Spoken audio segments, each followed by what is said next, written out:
Namo Amida Butsu. Namo Amida. Namanda. Namanda.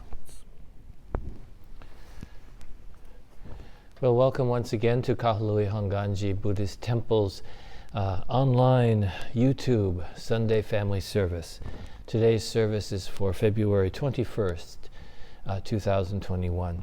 So today's service is just our very simple, regular family service. So we begin, as we already did, with the ringing of the Kancho bell, the temple bell. Then, after these words, opening words, we will have the Vandana and Tisarana, which is to praising the Buddha, praising the Buddha's enlightenment, and taking refuge in the Buddha, Dharma, and Sangha. After that, we will have the chanting of the Sutra Junirai, and this is in English, so you can hear the meaning of the words as we chant. It is called 12 homages in English, and in the original Sino-Japanese, it's called Junirai. After that, we will recite the Golden Chain of Love, and following that, we will have the Dharma Message. I will share a Dharma Message with you, and then we will chant the Metta, or the Lovingkindness Meditation. Following that, we will sing the Nembutsu and then have some closing words. So please join me now in Gassho as we begin our service for today. Namo Amida Butsu. Namo Amida Butsu. Namo Amida Butsu. Namo Amida Butsu. Namo Amida Butsu.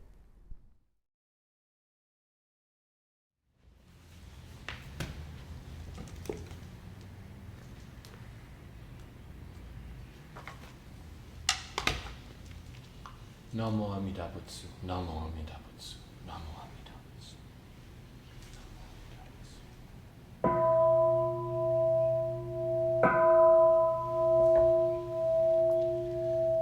Namo tassa bhagavato arahato sammasambuddhassa. Homage to him, the exalted one, the enlightened one, the supremely awakened one. Bhutang saranang gacchami, dhammang saranang gacchami, sanghang saranang gacchami. I go to the Buddha for guidance. I go to the Dharma for guidance. I go to the Sangha for guidance.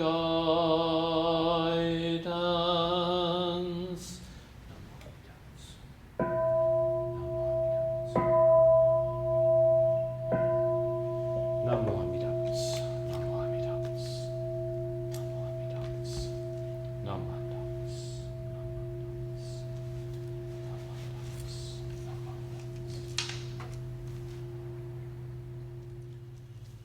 Namo Amida Butsu. Namo Amida Butsu. Namo Amida Butsu. Namo Amida Butsu.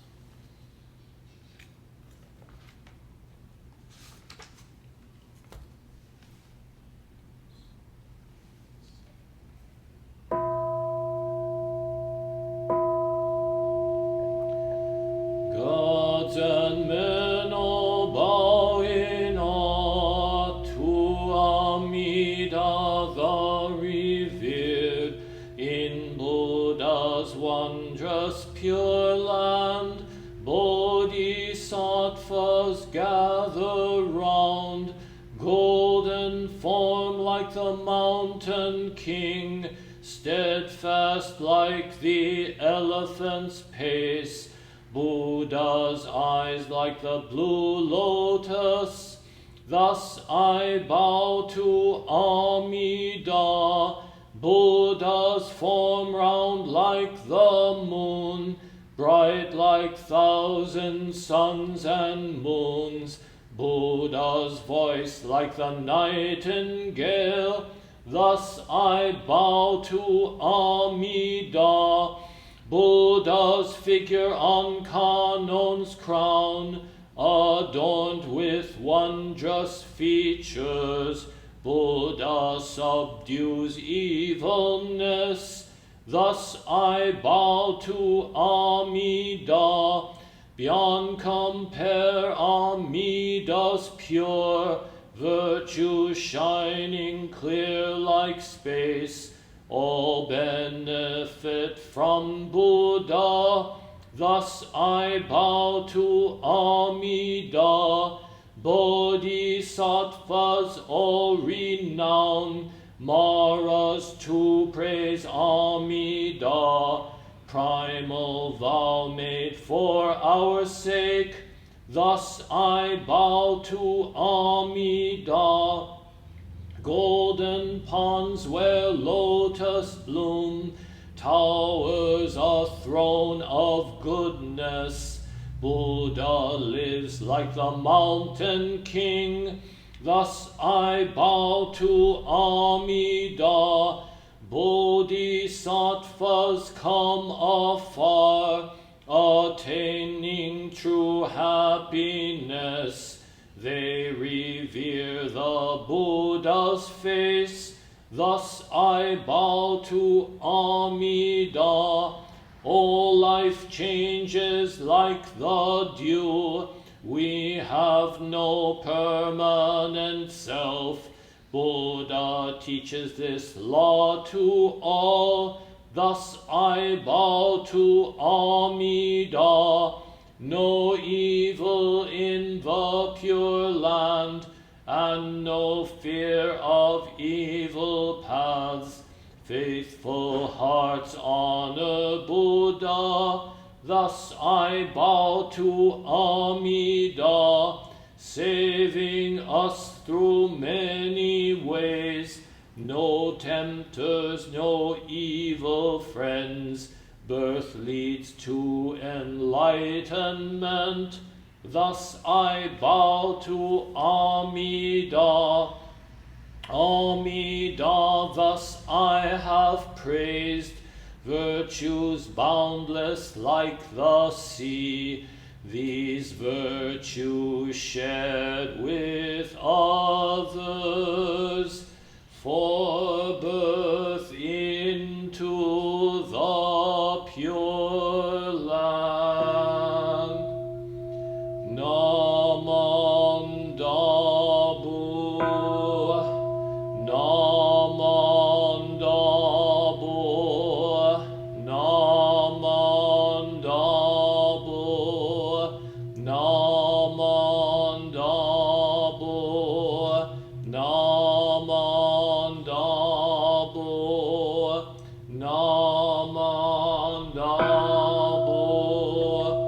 The virtue of Amida's vow is shared equally by all, together attaining awakened mind.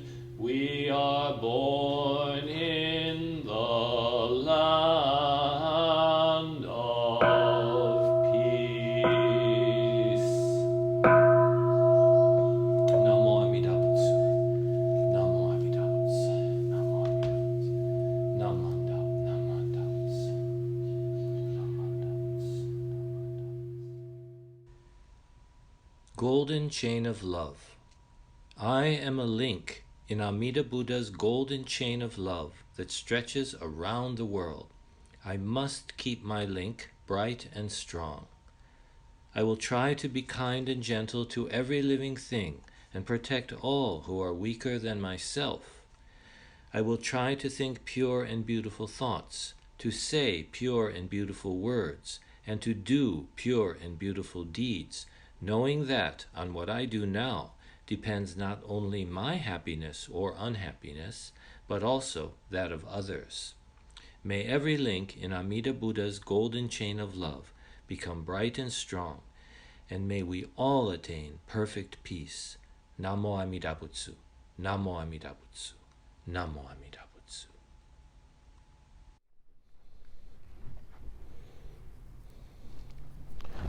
Namo Amida Butsu, Namo Amida Butsu, Namo Amida Butsu.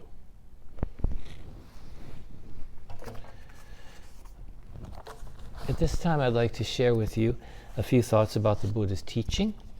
And so let's begin by listening to these words. And these are actually taken from the Sutra, the Junirai, or 12 homages that we just chanted. So please join me and listen to these words.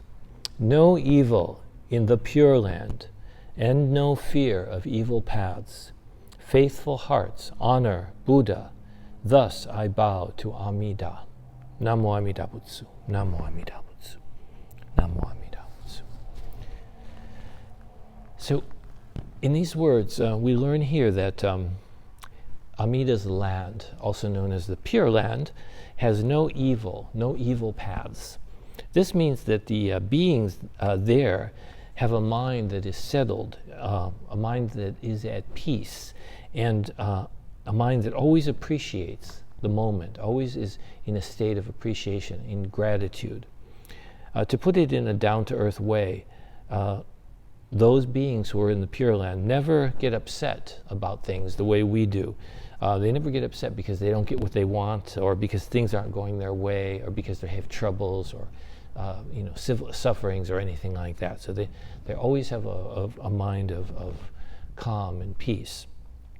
So in the Pure Land, in this place, in this Amida's land, which is really a way of talking about enlightenment, there's no mental anxiety brought on by attachments. Beings who live in the Pure Land, enlightened beings, are always in a state of you might say happiness, bliss, and content, accepting every moment as it is, as it comes. So they're always full of gratitude. They never judge, no judgment in the Pure Land. So that's why we say that the people in the Pure Land are always praising the Buddha, because they're always expressing gratitude for the great compassion that surrounds them and that makes their life possible, their existence possible. So they always have a sense of gratitude, gratefulness.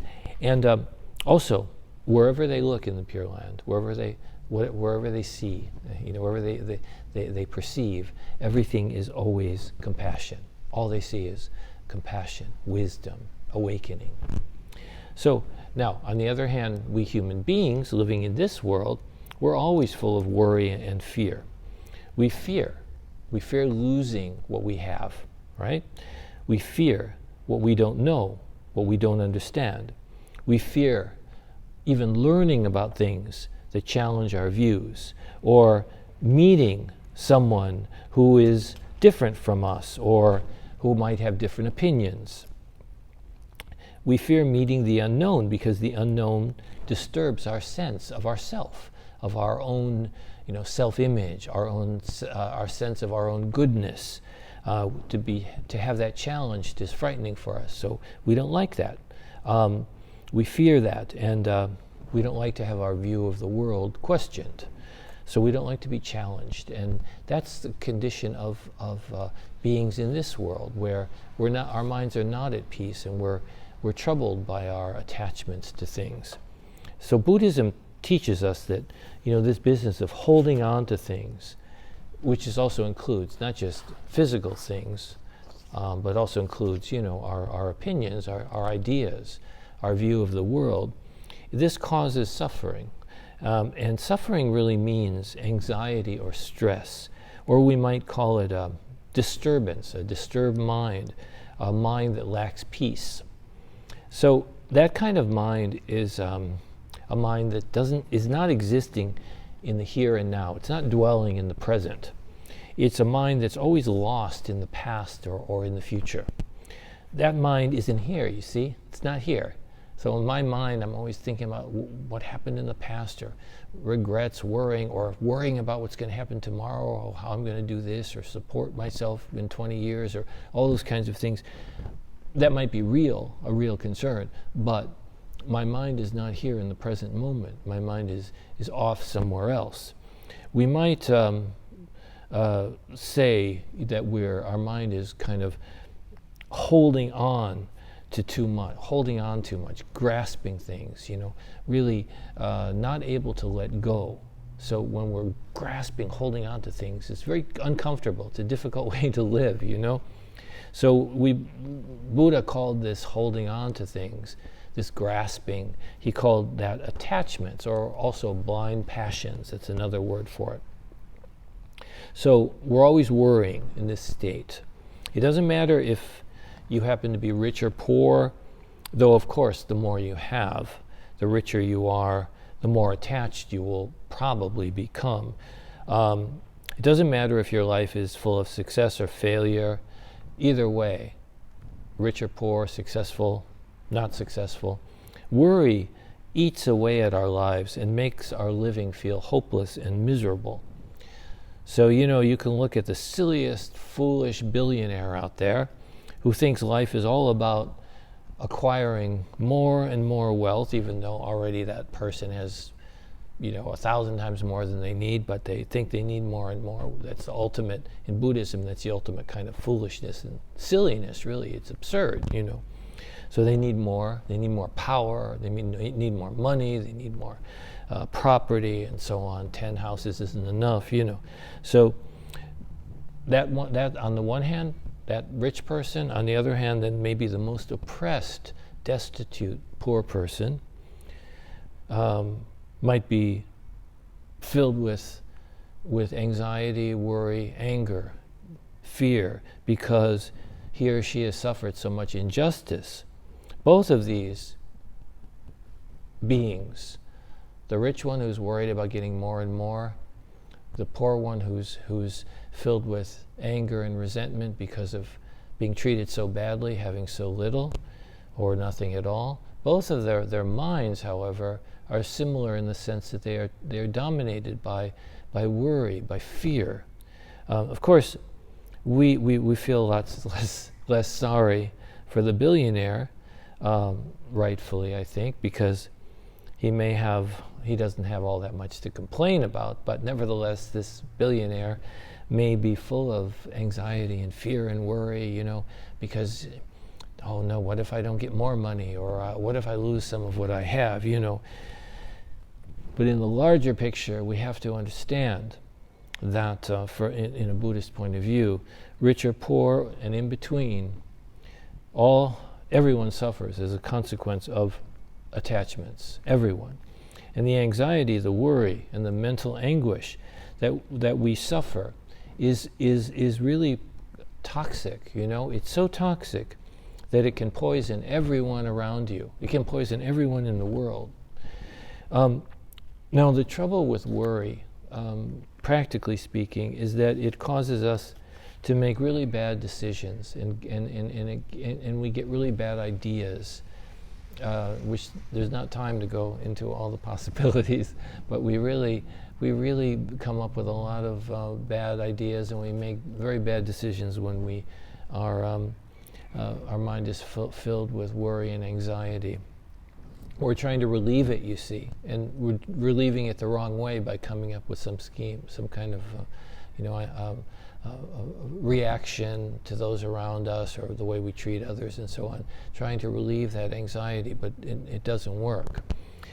So, with our attachments, we do that. We make bad decisions. And one example is that if you're filled with fear, of other people, that that you feel taken advantage of, and so, or it's a difficult situation that you're living through, so you might look at other people and think that they want to harm you, or that they hate you, or they're plotting against you. You might do that to one individual, or you might generalize it to a whole group of people. We usually call that racism, or things like that. The kinds of decisions you're going to make may not, with that kind of thought process, may not be so good. So what kind of actions you take might not be such good actions. And that's a very important example, because quite often we do feel threatened by others, and then our actions come not out of thought and not out of reflection, but out of fear and distrust. In other words, not out of wanting to help others, wanting to make things better, but we react through our fear and distrust.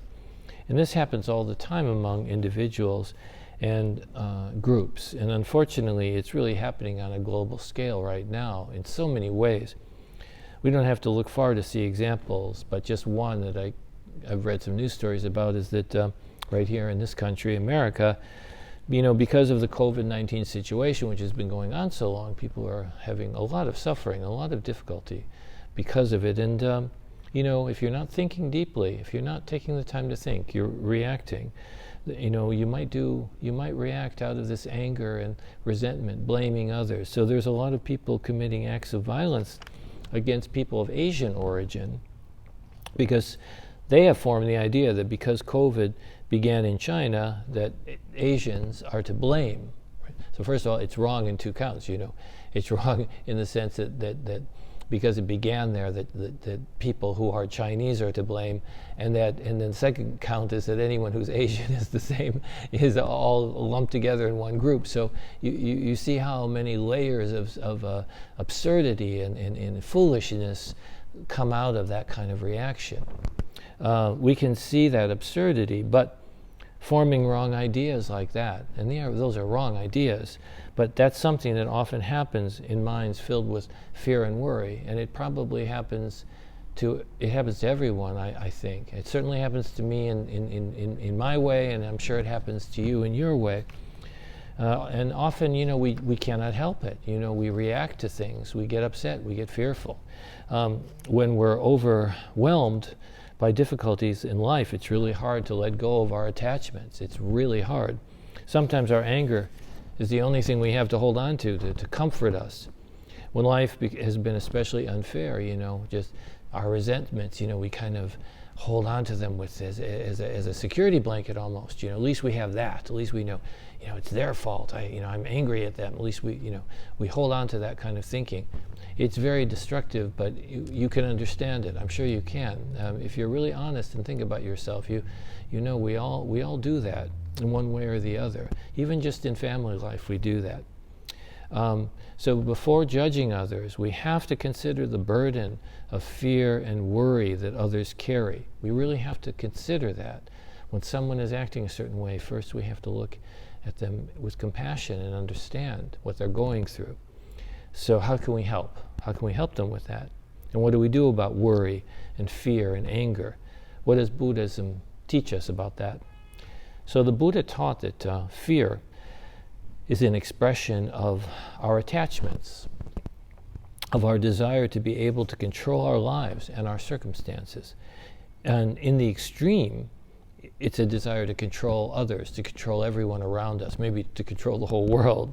It's megalomania, it's the ultimate form of attachment. So fear and anger are responses to the changes that are inevitable in our life.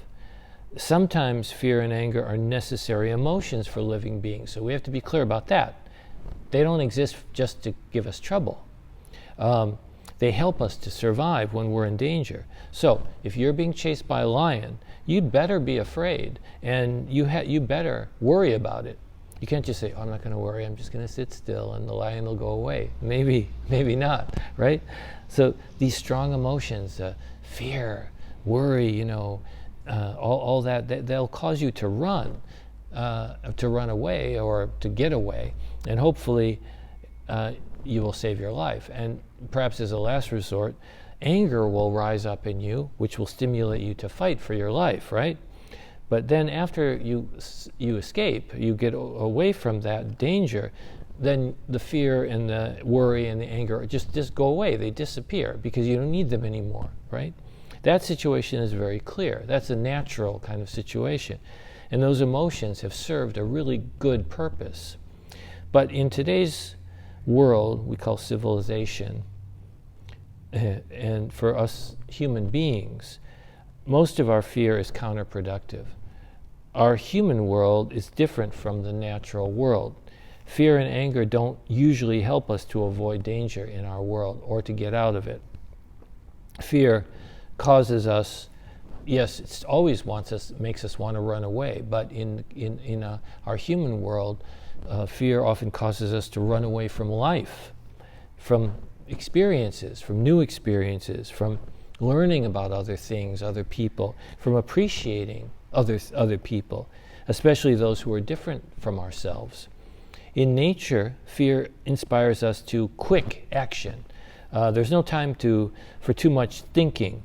When you run away from a hungry lion, you're very much in the present moment and very, very much awake. You're in the here and now. So you don't think too much, you just go. But in our complex human world, acting out our fear and anger can be very detrimental. When feeling fear and anger has become a permanent state of being, when we're always in this state of anxiety, stress, annoyance, all that kind of distracted, anguished mind, we are no longer awake. We're no longer in the moment. We are living in a frightening dream world. That's a form of being asleep, we call in Buddhism. We are asleep to reality. In our human world, fear causes us to judge and blame others, and it distorts our minds so that we blame others. We blame the wrong people often, and for the wrong reasons. When you need to run away from a hungry lion, self-reflection, other than wondering how fast I can run, self-reflection is not helpful. But when facing the difficulties of human life in what we call the civilized world, fear and danger are toxic. They prevent us from seeing our situation and ourselves clearly and honestly. So not having self-reflection, self-awareness in our human world is very, very dangerous and destructive on so many levels. However, there is in fact a kind of simple way for us to go beyond the attachments and the conditions of life that we all have that are so difficult to overcome. And often we cannot overcome them. This simple way that Buddhism offers is for us to realize the oneness of life, to really take the time when we're not being chased by lions, to reflect that all existence works together and that my own life is only possible. This moment of my life, right here and now, is only possible because of the unseen help of countless others throughout the world, throughout the past, all the way to this present moment. This fundamental teaching has taken many forms, including that of the Pure Land Buddhism, which used the concept of Amida Buddha, which is boundless life, boundless reality, to represent really the best way to say it is the deepest wish of reality itself. And that's what we call Amida Buddha, reality, infinite, the totality of things, the infinite wisdom and compassion. You might say the transcendent oneness of life. That's what Amida Buddha really represents. So Amida Buddha represents the wish of reality, the intention, the aspiration of reality, to working to help each one of us awaken, to not be asleep, to wake up to our true life, to a true appreciation of life, and to a true understanding of ourself, and thus to attain freedom from fear and worry. So around 800 years ago, Shinran Shonin, who lived in Japan, had the wonderful insight to realize this teaching, and his appreciation was so deep that he wanted to share this with everyone that he met. So he suffered a lot of hardship in his own life and had to rely very much on the kindness of other people. He learned that Amida's great wish, great aspiration, deepest intention, surrounded him at all times, and that there was never anything really, truly to fear. In fact, he often said, only the Nembutsu is true and real.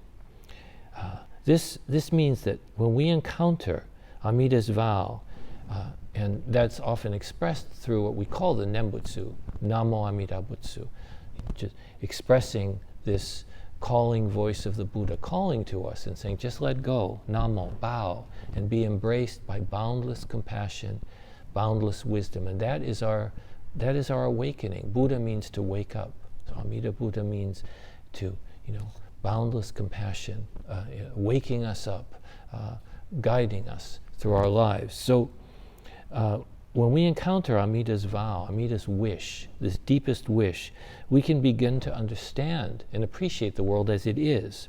We no longer have to rely on our selfish minds, our selfish attitude, the attitude by which we always seek happiness for ourselves. I seek happiness for myself by trying to fulfill my own selfish will, by judging and blaming others, rather we come to realize that we can live, that this present moment can only exist in oneness together with everyone else around us, every other being, all things in the world. Of course, we cannot stop unhappiness in the world by ourselves, but we can trust that somehow, in some way, in the ultimate sense, everyone will reach true understanding, true happiness. When someone is enlightened, they stop being unhappy because they no longer think of themselves. They stop thinking of themselves. They stop judging. Because they stop being selfish, they stop hurting others too, and begin to naturally bring joy and happiness to others. So the purpose of Buddhism is to wake up to this present moment, this moment right now. What does it mean? It means to become able to live our lives fully, no matter what the circumstances, what conditions we find ourselves in. We need to remember that our worries, our anxieties, all of that is rooted in things that are actually temporary, because everything is changing all the time. Impermanence is the greatest truth in Buddhism. We worry about yesterday and tomorrow, but at this moment, yesterday and tomorrow only exist in our minds. This present moment is actually the only thing that's real, the only thing we can be certain of. It is the only moment we ever really have. Our life is actually always lived entirely in the present moment, whether we know it or not. Of course, it doesn't mean that our worries and concerns and sorrows and griefs and all our fears, even our anger and all those kinds of things, negative emotions, doesn't mean that they are trivial or unimportant. They are real and important and need to be listened to and taken seriously. But we can put them in better perspective, you see, when our minds are dwelling in the present. Then we can appreciate our life clearly and more poignantly, I think. Normally, we always obscure the present moment with our fears and worries. We just cloud over what we're seeing. We don't see life as it is because it's clouded over with our attachments, our distractions, our worries, all that kind of stuff. And that's what Buddhism, that distraction, that obscured reality is really what Buddhism calls birth and death, or samsara, the realm of suffering.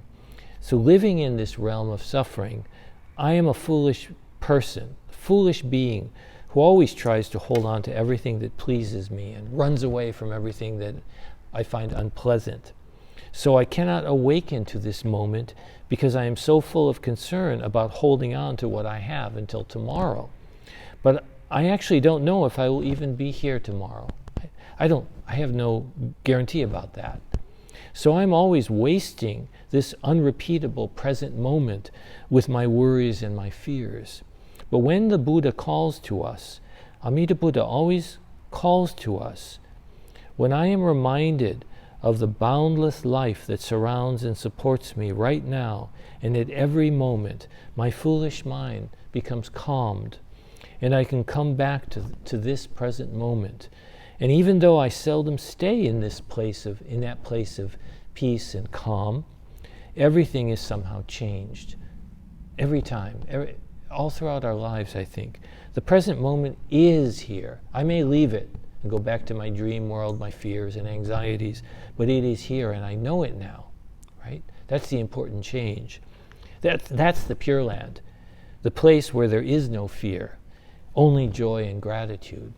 Every moment we can be born there anew. Every moment, any moment, we can be born there anew, simply by coming back to the present moment. We just have to keep listening. We have to keep reflecting and keep waking ourselves up from sleep. So thank you very much for listening. Let's put our hands together and recite the Nembutsu. Namo Amida Butsu. Namo Amida Butsu. Namo Amida Butsu. And please join me now as we recite the Metta or the Lovingkindness Meditation. Thank you.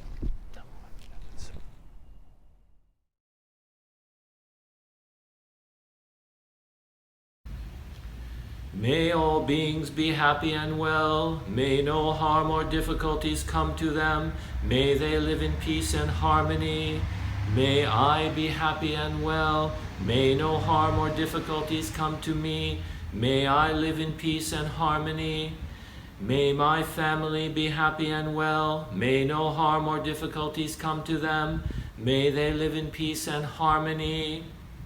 May my teachers be happy and well. May no harm or difficulties come to them. May they live in peace and harmony. May my friends be happy and well. May no harm or difficulties come to them. May they live in peace and harmony.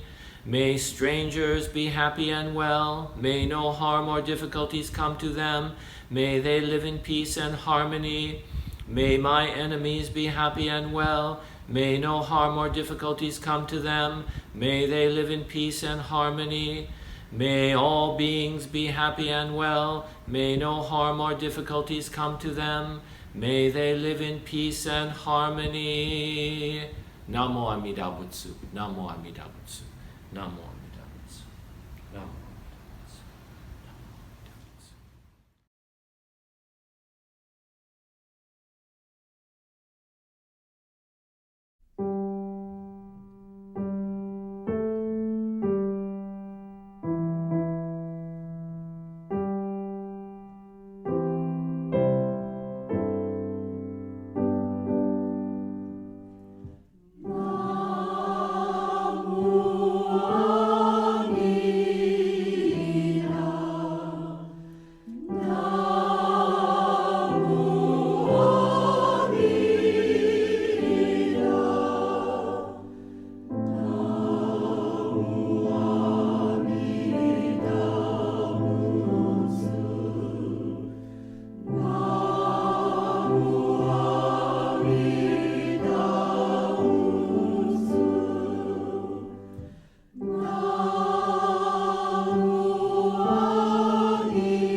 I'm so glad you were able to join with us today for Kahului Hongwanji's Sunday service.